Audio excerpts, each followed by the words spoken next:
Hey everyone, thanks for tuning in. This is Pastor Danny, and welcome to another episode of Elisha's Bears. I know many of you are following, but if you haven't done that, I'd appreciate your doing so. Thank you for being part of the conversation today. I'm very excited to reconnect with Dr. Mark Stoll. He is the Associate Professor of Theology on the faculty of Xavier University in New Orleans. He's been doing that since 2000. He's also the Associate Director of Programming, the Center for the Advancement of Teaching and Faculty Development since January 2022. Mark, I think you have the record for the longest title of anyone that I've had on here. One of the things that our mutual connection, of course, is through our training at New Orleans Baptist Theological Seminary. Mark has a Master of Divinity and a PhD from NOBTS, graduating in 2001. And of course, that's where our paths cross. Mark, it is so good to see you. I don't think this is nearly as stressful as some of those doctoral seminars we were in. Do you think? There's no possible way. There's no way. I used to walk slowly out to my car and take a deep breath and say, "You're still okay. Yeah. God loves you." I know. I'm sure that we walked in the same steps. Yeah. I know. Just a couple of things before we kind of jump into this. I've got some coffee going off to the side. And when I think about New Orleans, I, of course, Cafe du Monde, and occasionally try to get some coffee from there. But on a more personal side, my wife, Lori, wants me to tell you hello. And she enjoys your musings on Facebook. I'm not sure that's the official designation that you give it, but we both do that. Let's start off with this. And before we started recording, we know this is an acquired taste of sorts, but we worked really hard to get these PhD degrees. And then after we spent all that time in a dissertation, it becomes a doorstop or something like that. What did you do your dissertation on? Do you still remember the title? I did it on Southern Baptist, Select Southern Baptist Theologians and Original Sin. It's kind of interesting. There were three of us who went through at the same time. We came in a little bit after you did, and one did it on infant salvation. I did it on original sin, and another, Danny Nance, did his on just salvation. Right. And so it was just a triple threat there that I'm excited that our faculty who read it made it through those. Well, again,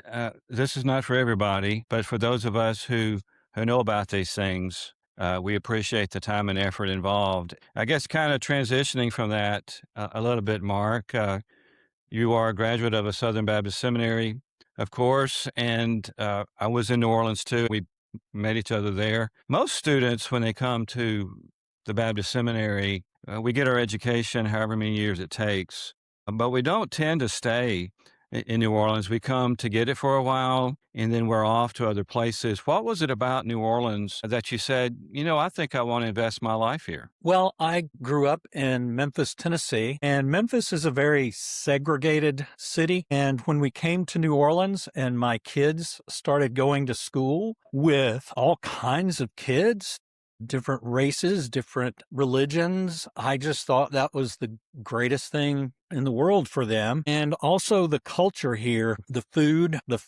the music, the festivals, and the people. I did become stuck here because I got my job right after I graduated. But if I could have stayed here, I would have stayed here. It's just one of the greatest cities in the world. It's frustrating. It's like kind of like a backwards town in many ways, but the community, the sense of community is just so wonderful. I just love this place. I want to skip around a little bit with you, but just mainly because of the similar trajectory of our educational lives in particular. But of course, you're teaching at Xavier University, and I understand this is the only Black and Catholic university in the Western Hemisphere. When you started off with this, did you think, hey, I'm going to be here for 25 years? No, I was glad to be at Xavier because at the time there was a transition at the seminary, and I felt I could really no longer,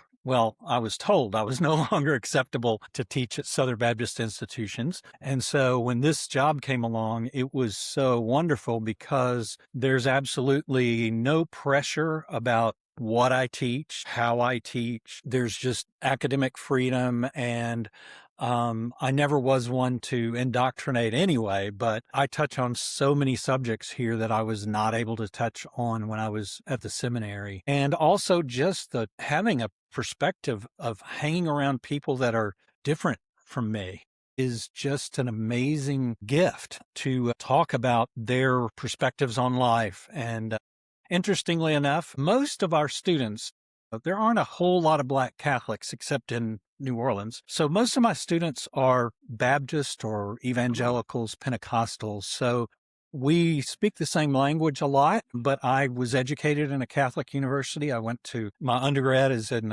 Christian Brothers in Memphis. So I felt that I had a good feeling about what a Catholic education was about. So I've really just loved it. Well, you mentioned the fact that the orbit that you were teaching in, you were no longer allowed to teach. I guess it could have been, but there were certain parameters in place, and I resonate with that. But the Southern Baptist Convention remains influential, and with the bragging numbers, the largest Protestant denomination.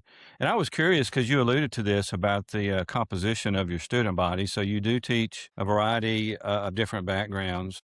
Mm-hmm. I know, again, I know it's been a while and we don't live and die with the SBC, but you're living in the Catholic heartland there in New Mm-hmm. Orleans. Do you ever get questions about the Southern Baptist Convention? And in particular, I was thinking about Robert Jeffries made a comment about how President Trump has a better understanding. You're smiling already. Has a better understanding of the Bible and the role of the government than the Pope. Do you find, does that make the headlines down there with your students, or how do you relate to that? Well, our students don't really look at those kinds of things. Now, anytime there's anything in the news that's related to religion, I will bring it into the classroom. I wasn't able to bring that in the classroom because we're on summer break, but I always like to because I love to see their reactions, their honest reactions to absurdity, their honest reactions to someone who is out there who's really trying to make a difference and can inspire them in certain ways. I mean, any kind of connection I can make to the real world I can, but generally, they are not. I think they've shut down politically. We don't have a lot of questions about that in the classroom. I think that's just kind of a closed conversation because the first couple of weeks right after Trump came in office, one of my students told me that he was going to have to miss the next Thursday because he was interviewing for an internship. And the next Thursday came and he was in class and I said, "What's going on?" And he just looked horrible and said, "Well, it was a DEI program and it got cut." Oh. And so they've all been personally touched in ways like that. And my students just choose not to dwell on it, really. Which I think is healthy. I wish I could do that. Well, that's what I'm having to do too, Mark. I'm having to kind of limit my intake of cable news and those kind of things. Yeah. Speaking of, I would say maybe the topic du jour, there's an article that came out in the Texas Monthly about Paul Pressler. And again, this is a name that probably a lot of people don't know about unless you are been in the Southern Baptist world with Paul Pressler and Paige Patterson. And I had not thought about this in a while, and I do want to get you to weigh in on the article a little bit. But they had this iconic meeting at the Café du Monde. Right. I think it was 1979, and they kind of orchestrated either the conservative resurgence or the fundamentalist takeover. Take your pick. But I was thinking about number two. Yeah. I did not meet either one of them personally, nor do I feel like I missed out on that. But my life was influenced somewhat by the two of them. Do you find that true of you as well? Yeah, I really do. I think the atmosphere, especially when I started teaching adjunctively at NOBTS, I think their atmosphere of antagonism toward all things that they would call liberal, it was you had to navigate that. I was disappointed because I thought that seminary would be this wonderful experience where we all work together for the glory of God. And don't get me wrong, I've made some great friends there, but the atmosphere of mistrust was a problem. And by the way, your wife, Lori, was in my discipleship class, and Laurie sat next to me, and Cliff, and I can't remember his last name. We kind of had a little group in there that every time there was a question, we worked We'll have together. to So test you that last name later. yeah. Yeah. Well, getting back to the article, and again, this is what's so, I guess, insidious about the whole thing. You have outwardly, they're talking about the battle for the Bible. We've got to save the Bible from the liberals. And yet there's this underbelly of sexual abuse that's going on, really a pedophile of sorts. What was your reaction when it's a lengthy article, Mark, but what was your take Right. on it? Yeah, I knew about some issues of sexual assault and cover up in the Southern Baptist Convention, but this kind of broke it all open, and it was a lot more pervasive than I had expected. And I'm just really uh, troubled by there. There's a there's quite a lot of that out there in our current culture, and it seems to be with men who have a lot of power, and maybe, in our culture of celebrity worship, they seem to get away with that. I mean, Yeah. the fact that this could be out there and nobody talk about it, because I've seen when people talk about it, they become villainized. And so I think it's part of that culture of having a strong authoritarian leader. And I think that's really what Patterson brought to Southern Baptist life. I mean, most of the pastors that I had dealt with in my life were not real authoritarian. They were a lot like you and a lot like me. They were just normal people who were serving God in a way that they were so over their head they had to depend on God, and were humble about that. So I think a lot of it has to do with that fake masculinity that we have that's rising in our culture. Men having to be tough and mean and insult people and have power over people. So it's really troubling. Well, hearing you talk about that, we've been working on this book by Fisher Humphreys and Paul Robertson. There's two names there, Right? called Traditional Baptist and Calvinism. And it was written in 2000, but Mhm. my point is there was a statement in there that said our beliefs influence our behavior, but sometimes our behavior can influence our beliefs too, which really gets me to why I wanted to bring you on the podcast. And full disclosure, Mark, this was one of your Facebook posts. It got my attention because it says "Attention Baptist Buddies," and I thought maybe I'm a There you go. Baptist buddy. Oh, yeah.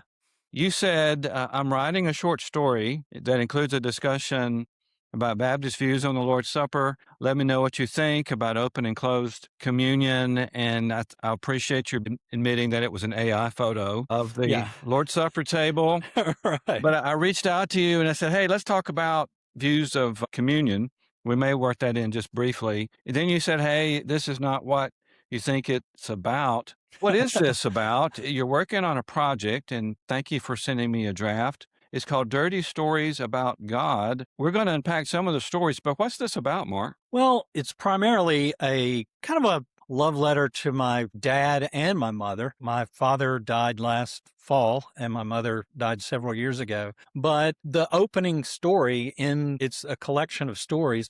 The opening story is about my family being kicked out of a Southern Baptist church in the 60s. And because my dad took a job at a brewery. And so I wanted to tell that story and how it impacted my family and how it impacted my dad. And my mother introduced me to a Quaker writer named Philip Gulley, and I loved his stories. They were just so gripping. And so I've had these experiences. To be honest, I can't remember a lot of lines or moments from sermons that I've heard, except for Dr. Bryson at seminary. But most of my really strong connections with God and a feeling of grace have been outside the church and in unexpected ways. So I wanted to kind of share that, and also share that living in New Orleans, there are different values that the folks around me have that I grew up with. And I wanted to show my interaction with that as well. But I mostly wanted to show people that they can look around for God every day. And I don't find these deep moments of God every day, but occasionally I do. And they really impact my life. I'll remember there's one story that I think I sent you of sitting on a bus stop bench, freezing to death in Nashville. And a woman came and sat down and explained to us that, life was about spreading your blessings and just something I still get chills when I think about it. So I wanted to share those. And so I'm not really sure how I'm going to do that. Friends have suggested a publisher, a strong publisher. Other friends had said, just do it on Substack and share it with everybody. My goal is to share it with as many folks as I can, because I think there are a lot of folks out there that have these experiences with God that aren't typically described in church, but they need to know their experiences of God. Yeah. And so hopefully I can share that. Well, especially since so little of our time is actually spent Right. there in a building. And again, I know this is a working draft, but I found kind of an intersection with some of the experiences you've had versus I've had. And I'd imagine this is going to be true of others who read this. You talked about, you recalled one of your professors, and it could be, we could have had the same professor saying that the first church you serve as a pastor will be your favorite place to serve in your whole career. You will always look back on it with joy, so enjoy it while you can. Mark, was that true for you? Absolutely true. That was Dr. Cawthon who said that. Yes, I thought so. And I've not served a lot of churches as pastor, but that was the most unique experience. It was a Presbyterian church, so I had to be examined by the presbytery, which was, the timing of that was not Well, good. could you talk about that a little bit? Because, for those of us who know about things like this, what was going on in the SBC during that time? I just couldn't help but laugh when I was reading it. How did you prepare for that examination? Yeah, well, I had to go to the presbytery in Baton Rouge to be examined by the presbyters to see if I was okay to serve as stated supply. I was never, the title never was pastor. And so about 3 days before I had to go to Baton Rouge, it was the second round of Southern Baptist conflict. Yeah, with just pick Disney. a word, Mark. It'll fit, right? With Disney. This was the second year, and it was the most severe. This is where there was a Southern Baptist resolution to boycott Disney. 3 days before I had to go see this room full of Presbyterians. So the first thing I did when I heard that was drive to the mall and buy a Mickey Mouse tie, because I was going to wear it the next day, in the class that I was teaching at seminary. Huh. Because as Baptists, we're a priesthood of the believer, and Will Campbell is one of my heroes theologically. And I was like, we're Baptists. We can do what we want. We'll feel like God's led us to do. Unfortunately, it was kind of a muted tie, so Mickey didn't just jump out at you. But I wore that tie the next time I taught and explained to the students why I was wearing it. And I wore it to that examination in Baton Rouge to show them that I wasn't one of those kinds of folks who would have voted for that resolution. And so that's how I prepared for it. And of course, they asked me, the other question they asked me was about if a little girl or young girl in our church came to me and asked and said she was feeling called to be a pastor, what would I say to her? And so I told them that I was totally comfortable with that. I was trying to be funny. They didn't really have a good sense of humor, or maybe I'm just not that funny, but I said I would encourage her not to become a Presbyterian because your examination process is really intimidating and scary, but closed with saying, believe it or not, even though I'm Southern Baptist, I believe women are people too. And so they opened them up to me, and I was able to serve in that little church down in St. Bernard. Well, hearing you talk about that, when I was thinking about which school to get my PhD in, there was between two schools that you probably know what I'm going to say.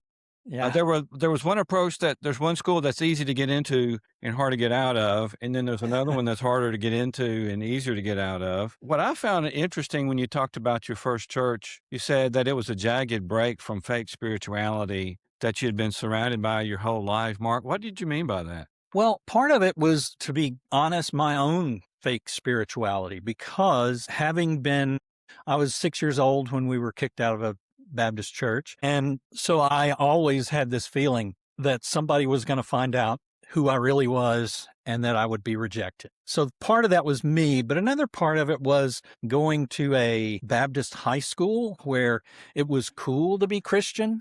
And so there would be students who would get up on Wednesday morning at chapel and talk about how much they loved Jesus, and everybody was excited. And then they would walk out of the chapel and treat the nerds and the outcasts just as poorly as they did before. Yeah. And the outcasts have always been a focus for me because I've always felt like, and so that fake spirituality really bothered me. And I think when you're in a fundamentalist culture, which we were at the Baptist seminary, you live in fear because there's all these rules. I didn't even know about half these rules that there were, that you had to believe this or believe that, because we had gone to the more moderate Baptist churches because of having been kicked out of Baptist church. Believe it or not, Danny, when I came to NOBTS in 1990, I did not know about the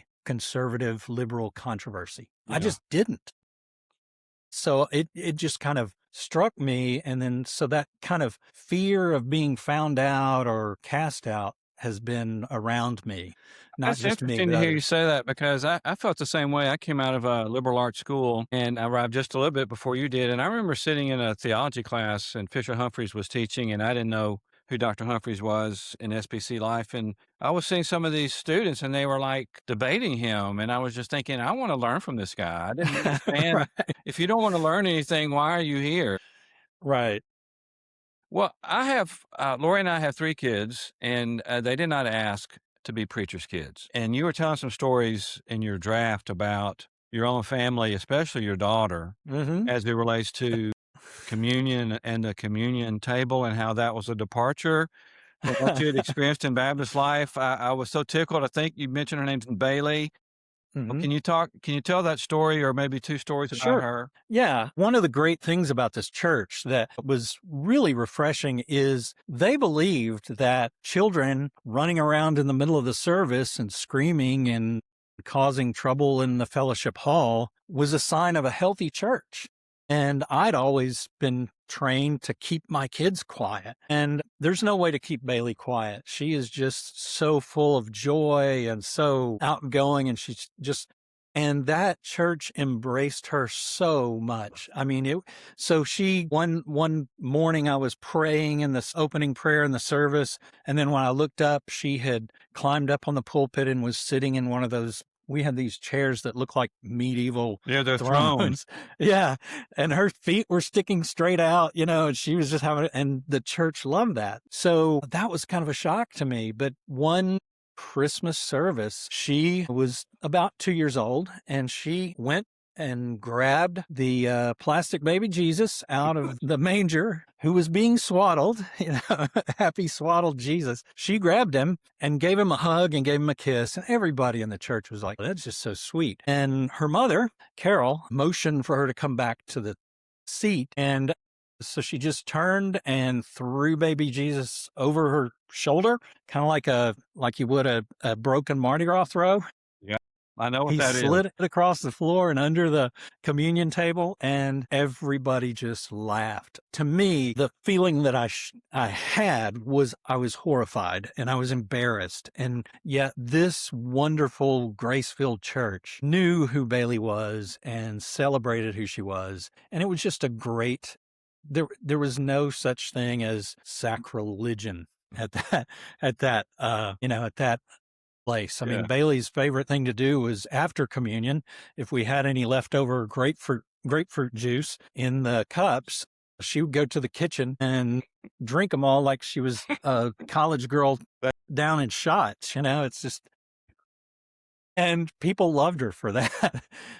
So it was just a wonderful experience for her to grow up in, and me as well Well, grow up let's kind of take a 180 with that because years before then you were telling a story about your dad and he was working in a munitions plant and then he took another job at a brewery and then you remember this. I'm not sure how old you were at the time, but talk about what happened when the deacons came to your house and why. Yeah, this is secondhand because I was about 6 years old, Okay.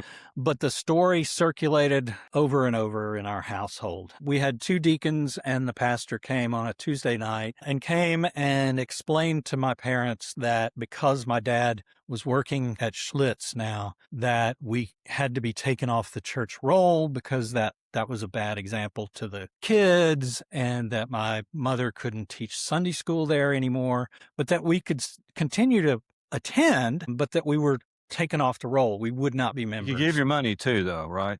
But we could, yeah, and that was my mother's favorite thing was, oh, they would still take that tithe money from the Devil's Brew, but Yeah. they didn't want us to be members. And so my dad had two questions. He said, didn't Jesus turn water into wine? In which they answered, it was non-alcoholic wine. And that was my first publication was on that Thomas Welch, a Methodist minister, is the one who gave us grape juice because he developed the pasteurization process because it was during Prohibition and he didn't want folks drinking alcohol in his church. So I published an article with a friend of mine on that. So they had a bad answer for that. And then his other question was, I was sending stuff to Vietnam to kill people intentionally. And you were okay with that. Yet now you're not okay with this. Can you explain that? And they didn't have a good explanation for that either. So my dad stopped going to church for a long time. And because of that, it really impacted my family in a lot of different ways. So, were they surprised when you said about your call to ministry and that I want to go to study at a Southern Baptist seminary? Because having those experiences, and then of course we both have shared some experiences in denominational life that's kind of heightened your hypocrisy radar too, right? right. Yeah.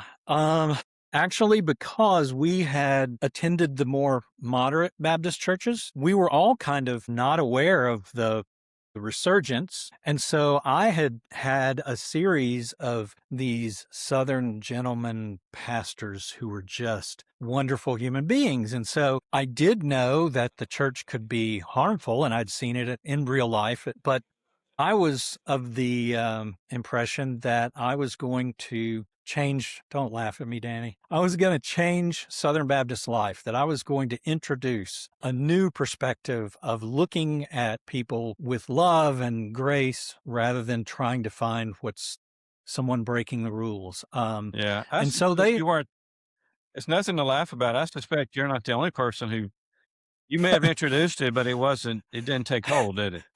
right. Right. And I wasn't the only one doing that. I had great friends and great professors who were doing that. But yeah, I was going to change the world and, the Southern Baptist world. Yeah. But, I'm not in any way bitter about any of that because I've had the most wonderful career, met the most wonderful people, and have been able, I think, really to share God's grace and God's love with people I never would have been able to if I had been in a typical Southern Baptist church. There's one other story that I was going to get you to comment on it. It involves your wife and her struggle with cancer during COVID. And that's the no hugging and no kissing time period. And you had a comment on here about that you were so angry that your wife was being injected with a poison so strong it could burn a hole in a tile floor. And you talked about someone else who was there that people were unable to get to with a human touch. But you said if my anger was the no, their hands were God's yes. And could you talk about what you were referring to? Sure. One of my favorite theologians, Sally McFay, only mentions this briefly in one of her works, and I don't remember which one it was, but she talked about how when we see horrible things, things that that revolt, that we have a really strong negative response to, we are experiencing God's no, because God doesn't want us to suffer. And there are things that happen that I think grieve God in a really strong way. And when we feel that anger or grief or toward an event like that of somebody being alone in a cancer ward, having no family bring them in, that's not the way the world is supposed to be. And so that's the God's no. But to sound a little bit like Mr. Rogers, you find God's yes when you look around and you see people helping. Yes. And so I pray that every time I feel that God's no, that I can look around or maybe be God's yes. And the tenderness that they showed this gentleman, and they carried him to the most private room they had, which wasn't really private, and they just gathered around him and took care of him. That still is God's yes. Sure. Is that God is there for him through them and is making a difference in somebody's life. And that has been something that has driven me a lot, because my best friend's son was 19 years old, and he died first day of school at LSU in a skateboarding accident. So I had to do his funeral. 3 years later, I did my friend's funeral who died. And so that kind of idea is really important to me. And I'm always on the lookout for God's yes, because we need to hear that as often as we can. Along those lines, and over the trajectory of your life and with your experiences and then your education and then where you're teaching now, how has your theology changed? I remember one of the definitions of theology we were given is called faith-seeking understanding. Mm-hmm. So with that in mind, what do you understand better now, and what are you still wrestling with? Yeah. Part of the reason, and I told the examining committee, part of the reason I wanted to do theology was because I'd seen so many Christians get it wrong, and I'd gotten it wrong so many times that I wanted to be right. I wanted to be as close to being the way that God wants me to be as I could. And that's why I did theology. But now I look back at all of those things we had to read, the minutia, the tiny arguments over everything.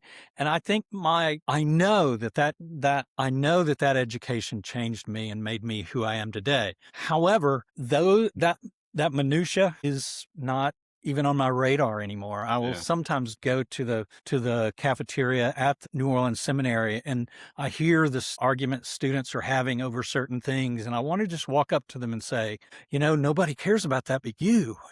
Let's talk about something more important. Really, my struggle as a theologian, I think, is the working out of my own tendency to be judgmental.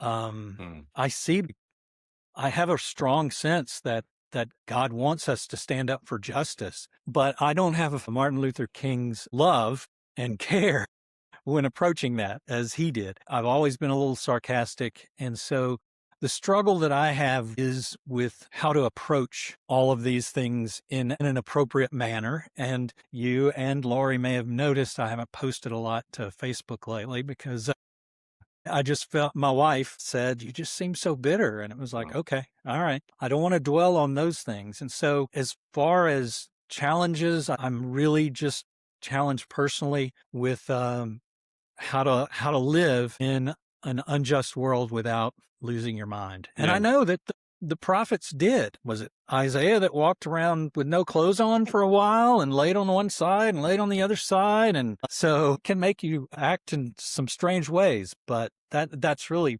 where I am now. See, that's interesting because, of course, Elijah is one of my favorite prophets because of his story. But for the second time, the angel said, get up and eat. The journey is too much for you.